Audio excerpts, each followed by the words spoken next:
मैं क्या कह सकता हूँ। आप देखिए, ये उनका अधिकार है। अखिलेश जी बड़े अच्छे नेता हैं और आज उनको परिवार की याद है, मिलने गए हैं तो ये अच्छी बात है, जाना चाहिए। लेकिन मुझे मेरे छोटे भाई से मिलना था। मैं पूर्व विधायक जी से नहीं मिला, मैं अपने छोटे भाई से मिलने आया था। और मैं वचन दे के आता हूँ कि मैं परिवार के साथ चंद्रशेखर जी, चुनाव और मैं ये भी स्पष्ट कर देता हूँ आपको कि वो जुल्म के आगे टूटने वाला नहीं है, परिवार टूटेगा नहीं। मैंने उनकी वालिदा को देखा, पूर्व एमपी साहब को, क्या हालात थे उनके मैं जानता हूँ। लोग बताते थे कि उठ नहीं पाती थी, 2 लोग पकड़ के ले जाते थे बाथरूम, तब भी उन्होंने इतना जुल्म सहा, सिर्फ इसलिए कि आजम भाई की पत्नी।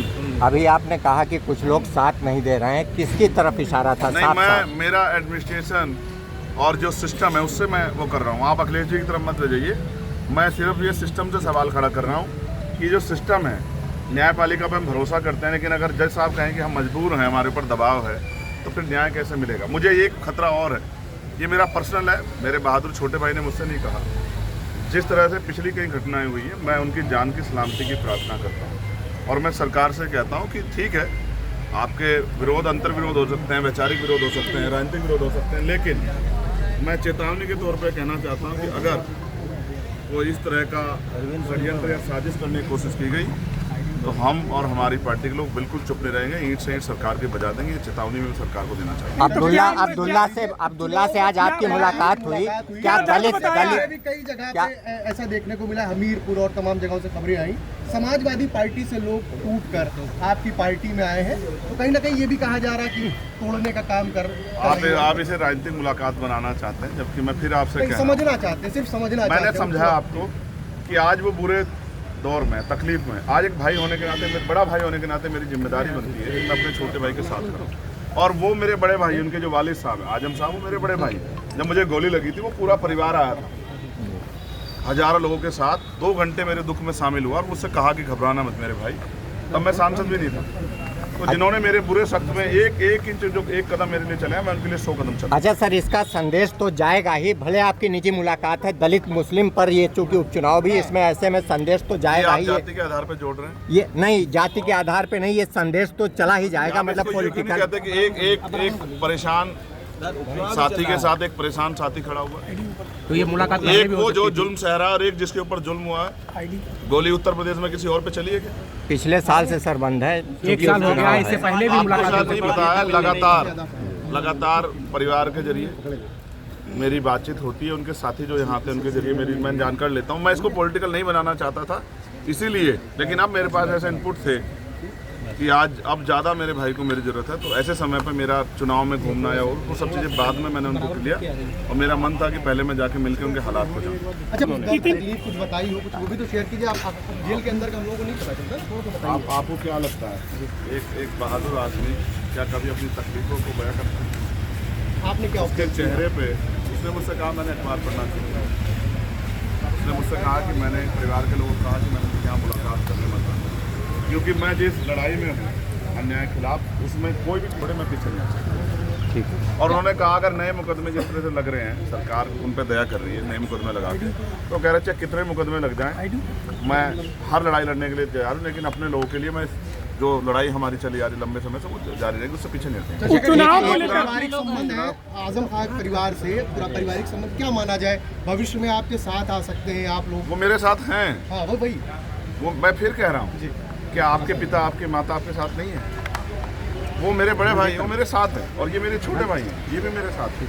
राजनीतिक तौर पर भी तमाम सियासी मायने निकाले जा रहे हैं। ये माना जा रहा है कि 2027 की तैयारी है। आप मीडिया के बंधुओं का काम ही सूत्र ढूंढना है, तो आप लोग निकालो अपनी तरफ से, लेकिन मैं अपनी बात स्पष्ट कर चुका।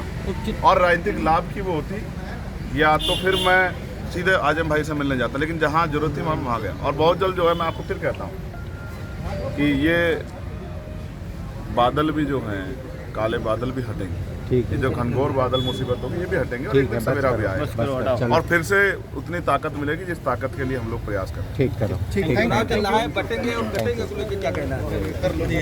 तो जुड़ने का काम करें। हमने कहा, उस पर हमने नारा दिया है, पढ़ेंगे तो आगे बढ़ेंगे। सरकार 27,000 स्कूल बंद कर रही है, तो किसको नुकसान होगा? गरीबों को। तो गरीबों विरोधी सरकार को जनता लोग उपचुनाव में जवाब देगी। अच्छा, एक सवाल और बता दीजिए सर, आज योगी जी ने अखिलेश यादव को गुंडों का सीईओ कहा है, क्या सहमत है, कितना सहमत है? अब ये तो आप योगी जी से पूछिए, वो पता आप नहीं कितना क्या-क्या सहमत बोलते रहते हैं? आप क्या सोच आप मुझे बताओ, एक चुनावा मुख्यमंत्री जो 7 साल से मुख्यमंत्री, उत्तर प्रदेश जनता को क्या संदेश देता है, देश की जनता को? केंद्र में सरकार आपकी है कि भाई बटोगे तो कटोगे, यानी कि डरो, डरने का संदेश देने वाला ये संवैधानिक उत्तर प्रदेश के सबसे बड़े पद पर बैठे व्यक्ति को शोभा देता है क्या? मैं उनकी जगह होता तो प्रदेश की जनता से कहता कि बिल्कुल मत घबराना, हम आपके साथ खड़े हैं, हर अंतिम व्यक्ति की सुरक्षा करेंगे और नौजवान हो, महिलाएं हो, किसान हो, सबका ध्यान रखेंगे, व्यापारियों का ध्यान रखेंगे, कोई घबराना, डरना मत। और मुख्यमंत्री क्या कह रहे हैं कि डरो डरो डरो, ये क्या बात हुई? ठीक सर, थैंक यू। चुनाव में क्या परफॉर्मेंस रहेगी?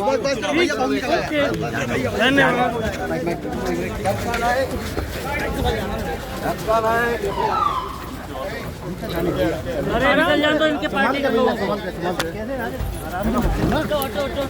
चला साइड हो।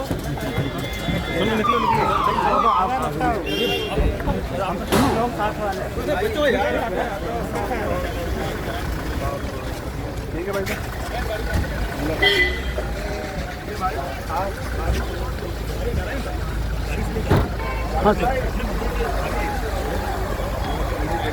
हाँ, मैं बाहर हूँ भैया, बाहर हूँ।